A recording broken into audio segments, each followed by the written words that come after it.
Hey guys, tonight we journey back thousands of years to the banks of the Nile, to a civilization known for pyramids, pharaohs and gods that watched your every move. But behind the gold masks and grand temples lies a much harsher reality. Today we're asking, what would really happen if you lived just one day in ancient Egypt? Because let me tell you, the sun isn't the only thing that will roast you alive. So before you get comfortable, take a moment to like the video and subscribe, but only if you genuinely enjoy what I do here, and let me know in the comments where you're tuning in from and what time it is for you. It's always fascinating to see who's joining us from around the world. Now, dim the lights, maybe turn on a fan for that soft background hum, and let's ease into tonight's journey together. Welcome to ancient Egypt, land of pyramids, gods, and relentless ultraviolet violence. Before you even open your eyes, the sun is already blasting through your reed hut, like it's auditioning for the role of unforgiving sky god.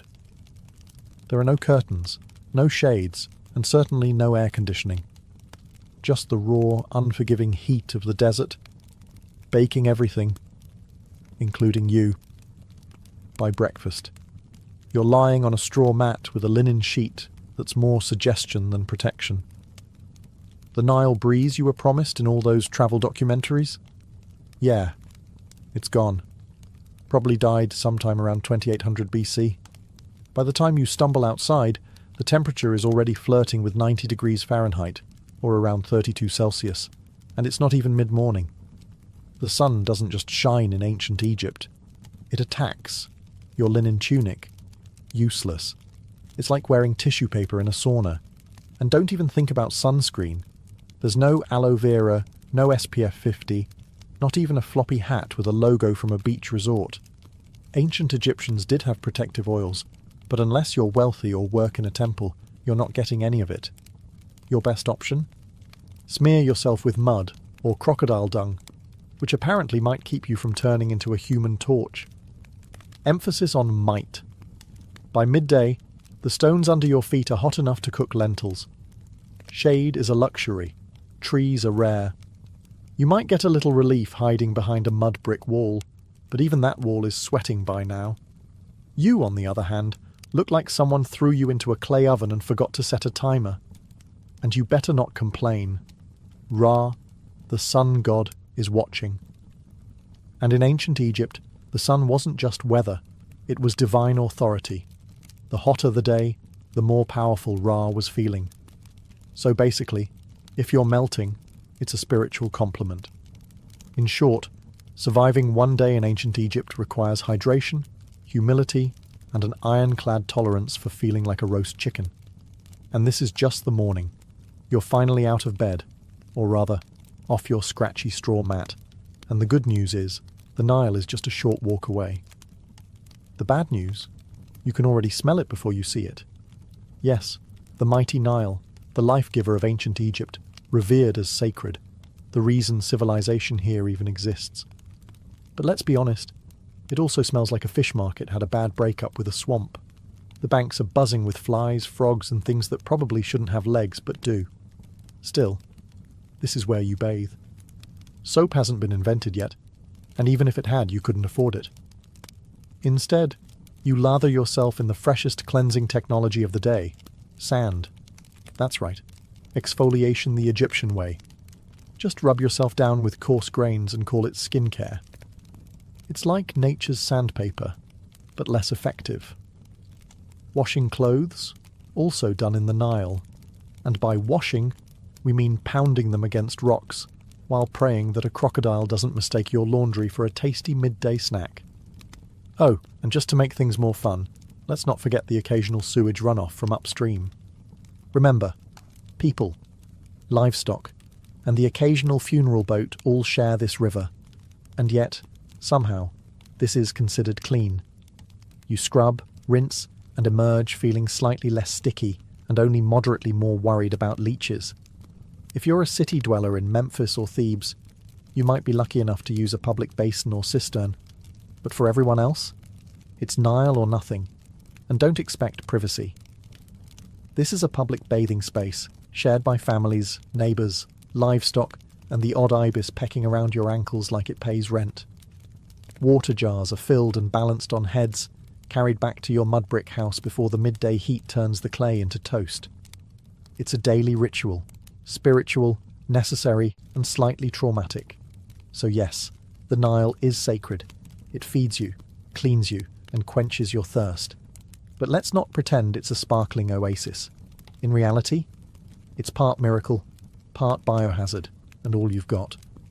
By now you've bathed in the crocodile-infested Nile, you've sandpapered yourself semi-clean, and your body feels like a baked fig. Time for breakfast, the most important and least glamorous meal of your ancient Egyptian day. Let's set expectations.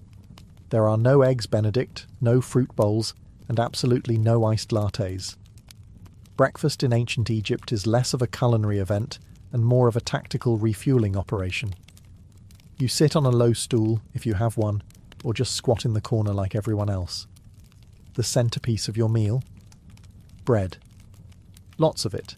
Dense, coarse, and often as chewy as a leather sandal. It's made from emmer wheat or barley and baked in clay ovens that may or may not be shared by the local rats. And don't be surprised if there's sand in your slice. Not as a topping, just an uninvited ingredient from the grinding stones. A daily dose of minerals, you could say. Then comes the beer. But don't get excited. This isn't crisp, bubbly craft ale. This is thick, cloudy, lukewarm, liquid bread. More porridge than pint. It's packed with calories and vaguely fermented. A medieval smoothie with the faint taste of sour cereal and survival. Even children drink it. Not to be edgy, but because it's safer than water. At least the brewing process boils out the parasites, unlike the Nile, which we just discussed is basically a petri dish. If you're lucky, and we mean very lucky, you might get an onion or a few dried dates to go with your carbon foam combo. Protein? Only if someone caught a fish and didn't immediately eat it raw. And as you chew your rock-like loaf and sip your grain sludge, flies buzz around you like it's a buffet. Because it is. For them. You swat at them with one hand, hold your cup with the other, and try not to think too hard about the fact that this is likely the best meal you'll have today.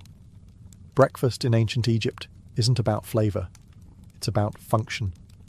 It fuels your body just enough to survive until the next time someone hands you another sand-infused brick of bread. Bon appétit. You've had your gritty bread, your chunky beer, and just enough rest to call yourself functional.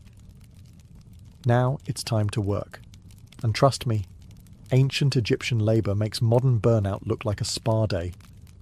Unless you're a scribe, priest, or royalty, which, let's be honest, you're not. Your job is pure muscle and dust. No air-conditioned cubicle. No coffee breaks. No ergonomic chairs. Just sweat, sand, and a constant risk of collapsing before noon. If you're a farmer, you'll be ankle-deep in Nile mud by sunrise, yanking weeds or planting barley under the eye of an overseer whose hobby seems to be yelling. You use wooden ploughs, crude sickles, and your bare hands. If your back hurts, congratulations, that means it's working. If you're a labourer, things get even more biblical. Imagine hauling multi-ton stones for temple construction under a blazing sun, while barefoot up ramps made of gravel and prayer. There's no OSHA here. You trip. That's a broken ankle and a shrug from the foreman. Working on tombs? That's another level of grind. You're hammering limestone, chiselling out burial chambers for people who'll get to rest longer than you ever will. And if you mess up a pharaoh's tomb, let's just say job security might involve a sealed chamber and a curse. And if you're a woman, you're not off the hook. Domestic work is also physical labour. Grinding grain, hauling water, weaving linen, caring for kids, and still helping in the fields. Your break is when the baby naps. For 7 minutes. While you prepare dinner. You eat on the go. You wipe sweat with your tunic. You keep moving, because slowing down means falling behind. And falling behind means someone else gets your grain quota and you get the blame. There's no clocking out. The sun is your supervisor. When it finally sinks behind the horizon, you crawl home, half alive, dust-caked, and dreaming of softer sandals and a less aggressive sun god. Work in ancient Egypt isn't just hard, it's endless. It's a full-body commitment to survival, day after day, until your body gives out or your overseer decides you're not worth feeding. And that's not even the worst of it.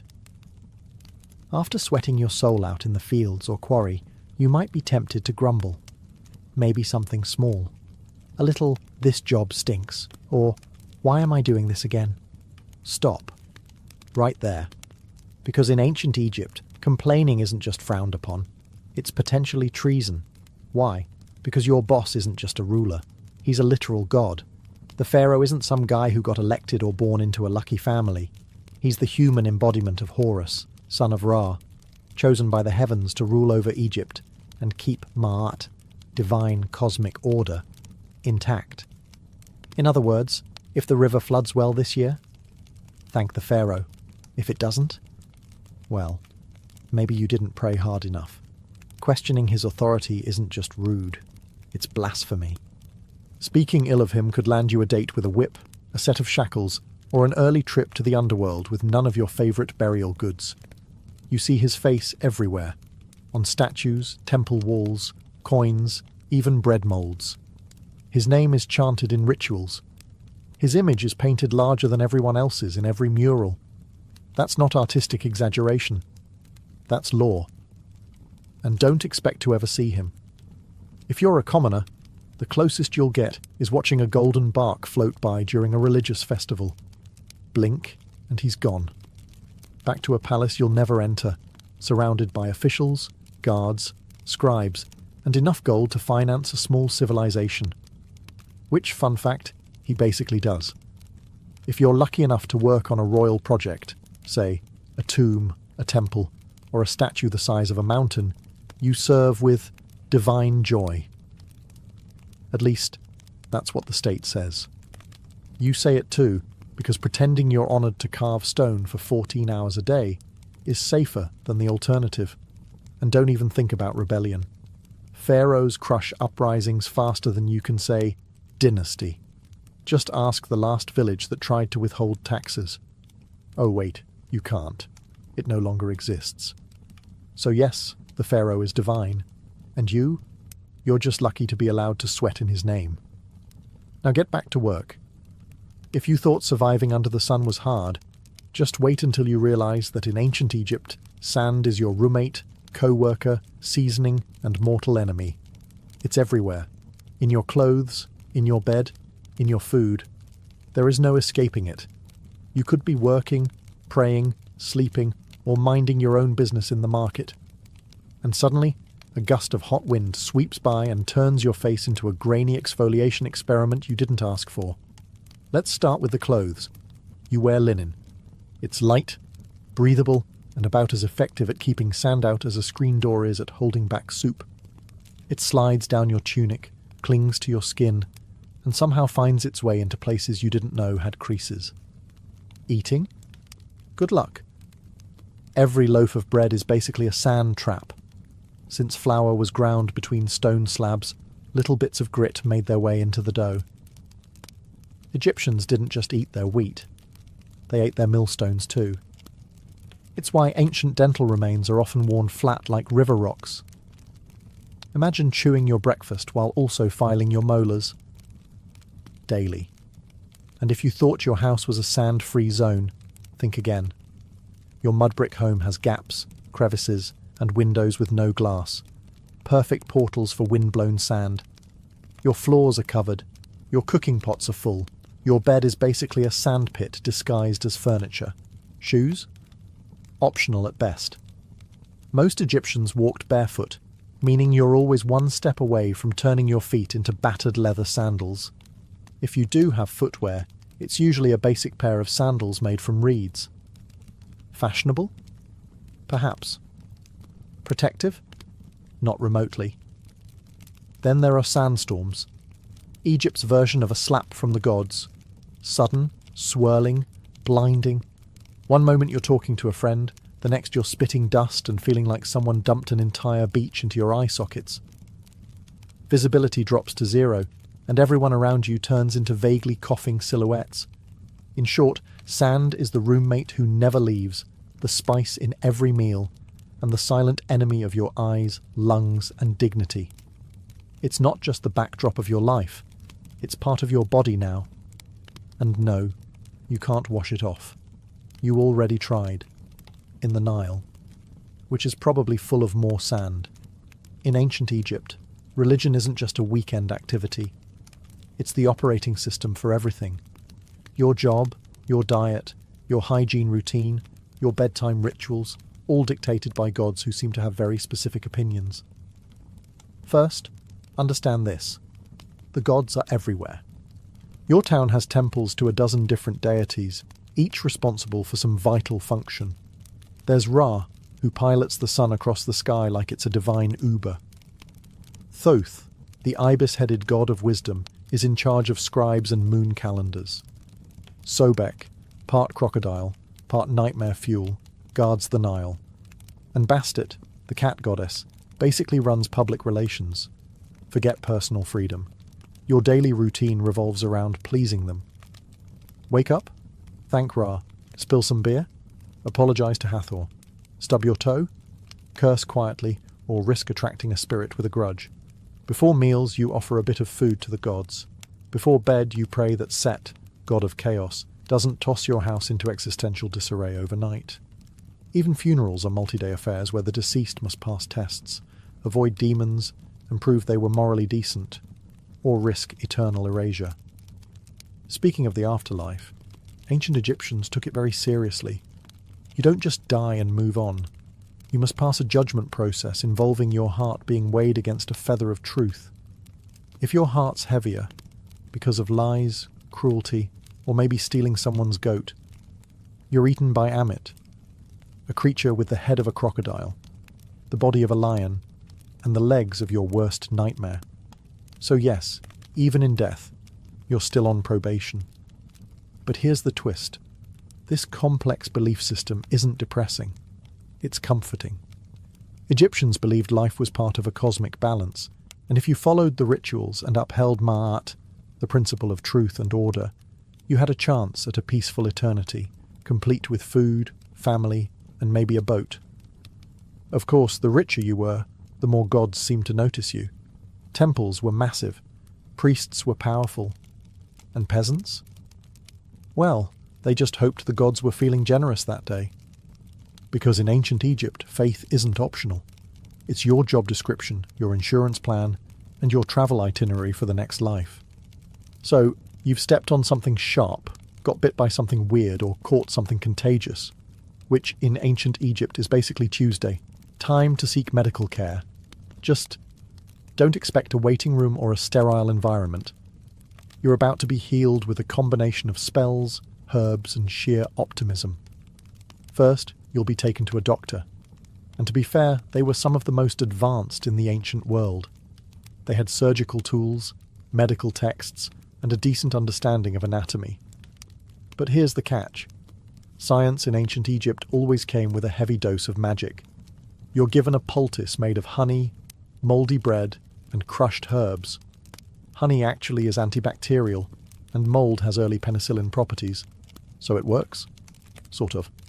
But before applying it, the healer will chant a protective spell just to be safe, because you never know when your stomach cramps are actually the result of a spiteful ghost or an angry god. Have a headache? You might get a dose of crushed onions rubbed into your scalp while someone recites a hymn to Thoth. Got a cough? Let's smear cow dung mixed with dates on your chest and see what happens. Eye infection. Time for a paste of lizard blood, ochre, and beer, plus a prayer to Horus. Surgery? It did happen. Sometimes.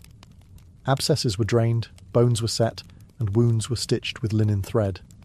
But there's no anesthesia. Just a sharp knife and a friend to hold your shoulders down while you scream into a mud brick pillow. Dentistry? Not great. Remember all that sand in the bread? Your teeth are worn down by your 20s. If one gets infected, your options are 1. Live with it. 2. Die from it. Or 3. Have it pulled with something resembling pliers made by a blacksmith with low standards. And let's not forget the amulets. Whether you're giving birth, getting stitched up, or just sneezing too loud, A good doctor/priest will probably hang a charm around your neck, just in case the real issue is an invisible serpent spirit curled around your spleen. So yes, Egyptian medicine had its moments, but mostly, you'd better believe in the gods, because your band-aid is literally a prayer. Here's a plot twist most people don't expect. Ancient Egyptian women had more rights than many women in later civilizations. They could own property, run businesses, file for divorce, and even take a man to court. Sounds progressive, right? But before you pack your bags for a time-travelling girl boss vacation, hold up. Because while the legal status might impress you, the day-to-day reality? Not so glamorous. If you're a woman in ancient Egypt, you probably wake up before sunrise. You're grinding grain by hand, using a giant flat stone that chews through both wheat and your spine. Then it's off to haul water from the Nile, cook breakfast, care for children, manage the household, feed animals, and if needed, help in the fields. You're a one-woman workforce in linen. There's no me time, no spa days, and definitely no maternity leave. Childbirth is risky and painful. Midwives are helpful, sure, but there are no epidurals, no disinfectant, and no push playlists featuring relaxing harps. You give birth in a hot room with incense, prayers, and hopefully, not too much bleeding. Let's talk fashion. Linen dresses are light and breathable, but there's no underwear and no shoes. The sun scorches your skin, the sand grinds into everything, and the bugs think you're an all-you-can-eat buffet. Want makeup? Great. Egyptian women did wear cosmetics, but it's lead-based and applied with sticks that look suspiciously like toothpicks. Now, if you're lucky enough to be born into a wealthy family, things are better. You might read, write, manage estate accounts, or become a priestess. If you're born royal, you could even become pharaoh, like Hatshepsut or Cleopatra, who ruled with brilliance and terrifying eyeliner. But if you're poor, your status may be legal, but your reality is physical. You work, sweat, bend, carry, birth, bury, and pray. You're not chained by law, but by survival. Still, Egyptian women had agency, and that mattered. They could speak in court, keep their inheritance, and didn't become property when they married. Compared to many ancient societies, that's huge. So yes, Egyptian women had rights, but comfort? That's reserved for statues and goddesses, not the woman elbow-deep in dough while swatting flies off a toddler. You made it through another grueling day in ancient Egypt. You ate your gritty bread, hauled your buckets, avoided divine wrath, and maybe even dodged a sandstorm. Time to relax, right? Wrong. Because in ancient Egypt, your real test begins after you die. Death isn't the end. It's just the beginning of an incredibly bureaucratic, multi-phase journey through the underworld. And if you thought the labour overseer was strict, wait until you meet the gods of judgment. First, your soul takes a trip to the Hall of Ma'at. Here, before a tribunal of 42 deities, you must proclaim your innocence in what's basically the oldest legal deposition in history. You say things like, "I did not steal. I did not lie. I did not covet my neighbour's donkey," all while hoping the gods buy it. Then comes the heart test, literally. Your heart, believed to be the seat of the soul, is placed on a scale opposite the feather of Ma'at, the symbol of truth, justice, and balance. If your heart is heavier than the feather, well, that means you've lived a wicked life. Enter Amit, part lion, part crocodile, part hippo, all terrifying. She doesn't arrest you, she doesn't fine you. She eats your soul, destroying it forever. No afterlife, no second chances, just eternal non-existence, which, in a culture obsessed with eternity, is the ultimate punishment. And it gets better. You can doom yourself not just by actions, but by words. One wrong confession, one forgotten line during your judgment, and boom, spiritual obliteration. It's like an open book test where failure means getting devoured by a mythological death hybrid. If you do pass, congratulations. You get to enter the field of reeds, a peaceful, idealized version of Egypt where your soul lives forever. With boats, with crops, with family. and presumably with fewer sand fleas. But the stakes? Enormous. That's why Egyptians obsessed over tomb preparation, funeral rites, and magical texts like the Book of the Dead, a spiritual cheat sheet full of prayers, spells, and helpful tips like, don't insult the crocodile god. So yes, the afterlife might be beautiful, but only if you live your life very carefully. One curse word, one unpaid temple tax, and your next stop is lunch for Amit. Sleep tight. If there's one small mercy in ancient Egypt, it's this: linen. Blessed, breathable linen. Your entire wardrobe, and everyone else's, is made from this plant-based fabric. It's light, cool, and lets your skin breathe in the scorching heat. That's the good news. The bad news? That's pretty much where the comfort ends. Whether you're a farmer, builder, priest, or vendor, you're wearing the same outfit every day. For men, a short white kilt or loincloth. For women, a straight, sleeveless linen dress, sometimes held up by straps, sometimes not. If you're upper class, you might have pleats or beads or fancy patterns.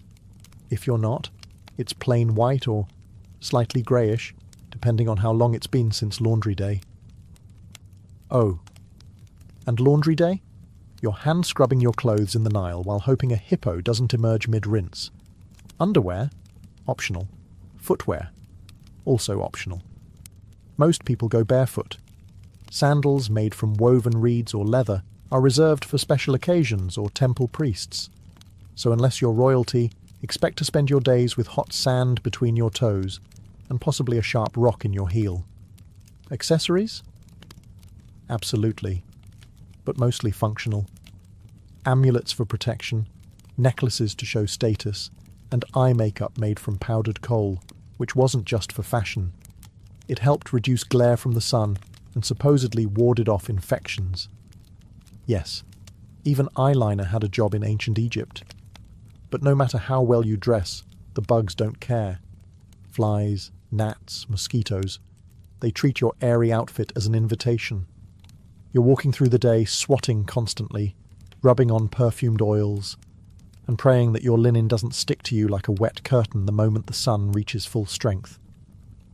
And of course your outfit doesn't change with the seasons, because Egypt doesn't really have seasons, just hot and slightly less hot. So your linen ensemble is basically your year-round uniform, whether it's 110 degrees or a chilly 70-degree evening. So yes, Egyptian clothing was light, elegant, and far more comfortable than what Romans would wear later. But don't let the breezy outfits fool you, because no matter how floaty your tunic feels, your life is still heavy with labour, heat, sand, and bugs that refuse to respect your personal space. You've survived another blistering Egyptian day, hauling bricks, dodging sandstorms, and praying your linen doesn't disintegrate mid-task. But in ancient Egypt, survival is always temporary, because no matter how tough you are, you probably won't live past 35. Let's break it down. If you make it past childhood, which is already an achievement considering infant mortality rates were sky-high, you're thrust straight into adulthood by age 13. Marriage, work, and child-rearing all start early, because honestly, you're running out of time. You might die from heat stroke, or an infected cut, or childbirth, or crocodiles, or scorpion stings, or bad bread. And forget antibiotics. If you get a fever, the best treatment is honey, herbs, and hoping the gods don't have other plans for your soul. But here's the twist. Egyptians weren't scared of death. They planned for it. In fact, they planned for it better than most people plan for retirement today. If you're rich, you commission a tomb, the ancient version of a 5-star eternity suite. You start saving up grave goods, jewellery, food offerings, perfumes, statues, even tiny servant dolls called shabtais to do your chores in the afterlife. Think of them as spiritual interns who work while you nap forever. Your body is embalmed, wrapped in linen, stuffed with natron, natural salt, and tucked neatly into a painted sarcophagus. You're buried with a copy of the Book of the Dead, which is less about doom and more like a mystical travel guide, complete with passwords for the afterlife, spells to confuse demons, and instructions for not getting eaten by soul-devouring monsters. If you're poor, well, your tomb is likely a shallow pit in the sand. Your body is wrapped in whatever fabric your family can spare, maybe a pot or two placed nearby, and then covered with earth. No murals, no golden mask, just you and the wind. But even the poorest Egyptians held on to the dream of the afterlife, a peaceful, fertile paradise called the Field of Reeds, where you farm without sweat, eat without hunger, and sail the Nile forever under gentle sunlight. So yes, you'll probably die young in ancient Egypt. But if you lived well, prayed right, and didn't insult too many jackal-headed gods, you just might spend eternity in style. You've finally made it to the afterlife. Or at least, into the tomb. You've been embalmed, wrapped, blessed, and buried. Time to rest in peace, right? Well, not exactly. Because in ancient Egypt, even the dead get robbed. Let's start with a simple truth. Tombs are full of expensive stuff. Gold amulets, jewellery, perfumed oils, carved statues, chests full of linens, and, for pharaohs, literal boatloads of treasure. All intended to be taken into the afterlife. But treasure in a tomb is basically an open invitation for someone with a chisel and bad intentions. Tomb robbery was so common that it became a full-time problem. Pharaohs tried to fight it by hiding their tombs deep in cliffs, locking them behind trapdoors, and scrawling terrifying curses on the walls. Things like, "May a crocodile devour your soul," or "May your limbs be twisted forever by a serpent made of fire." Spoiler, the curses didn't work. Grave robbers came anyway, at night in secret, with inside knowledge. Sometimes they were locals, sometimes they were corrupt workers who helped build the tombs. In some cases, even priests and guards were in on it. And the punishment for getting caught? Severe. Think public beatings, mutilation, exile, or death. But considering how valuable tomb goods were, especially gold and rare incense, the risk often seemed worth it. After all, the dead don't fight back. But it's not just the wealthy who got robbed. Even commoners' graves were disturbed. Poorer Egyptians might have been buried with a small pot of beer or a loaf of bread for the afterlife. That was still worth stealing. Food was scarce, tools were valuable, and linen was currency. The irony? Tomb robbing wasn't just about greed. Sometimes it was about survival. Egypt went through famines, political collapse, and invasions. A hungry worker might break into a tomb not for treasure, but for food. And when your children are starving, a few funeral offerings look less like sacred objects and more like dinner. So in ancient Egypt, you're not safe just because you're dead. Your tomb can be looted, your name erased, and your mummy unwrapped by some desperate soul with a pickaxe and poor moral judgment. Rest in peace, only if no one knows where you're buried. We've all seen them, those majestic, mysterious carvings on the walls of temples and tombs. Birds, eyes, snakes, lotus flowers, men walking sideways like they're on a fashion runway. Ancient Egyptian hieroglyphs, visually stunning and insanely difficult to learn. Sure, they look cool, but try reading them. Hieroglyphs weren't just decorative art. They were a full-blown writing system with over 700 characters, and growing. Some symbols represent entire words, others are sounds, and many are determinatives, which clarify meaning. Because, writing the word star with an actual star symbol might be too straightforward. And don't expect spaces or punctuation. Ancient Egyptian writing was basically one long, beautiful riddle, with artistic flair, 0 vowels, and a deep need for context. Oh, and it can be written left to right to left, or top to bottom, depending on what the scribe felt like that day. The trick? Look at which way the birds or people are facing. That's your reading direction. If they're facing right, read right. Facing left, read left. And if they're upside down, good luck. Learning to write hieroglyphs wasn't for commoners. Literacy was rare. Maybe 1% of the population could actually read and write. If you wanted in, you had to become a scribe, which meant years of intense education, starting as a child. You'd memorize hundreds of symbols, copy endless scrolls, and practice so much that your hand probably curled into a claw by age 15. But the payoff? Huge. Scribes were respected, well-fed, and never made to haul bricks under the sun. Instead, they wrote tax records, court documents, letters, and religious texts. They were essential to society and protected from most manual labour. In a world where writing was power, scribes ruled quietly from the shadows. For the rest of the population, though, writing was something magical, literally. Hieroglyphs were believed to have sacred power. Writing someone's name preserved their soul. Erasing it, total spiritual annihilation. So yeah, spelling really mattered. So while hieroglyphs may look like ancient emoji, they're more like a linguistic Rubik's Cube wrapped in myth, math, and mystery. Beautiful? Yes. Easy to learn? Absolutely not. After 14 chapters of heat, hunger, sand, superstition, and backbreaking labour, it's time to ask the big question. Would you survive a single day in ancient Egypt? Let's be honest. Probably not. Sure, it's easy to romanticize the ancient world. Golden tombs, lotus-scented air, graceful hieroglyphs, gods with animal heads, and a thing for order and beauty. But behind the iconic monuments and stunning art was a world of brutal realities that spared no one but the elite. Your average Egyptian day started with a dirt floor, a cloud of flies, and the knowledge that if you didn't work, you didn't eat.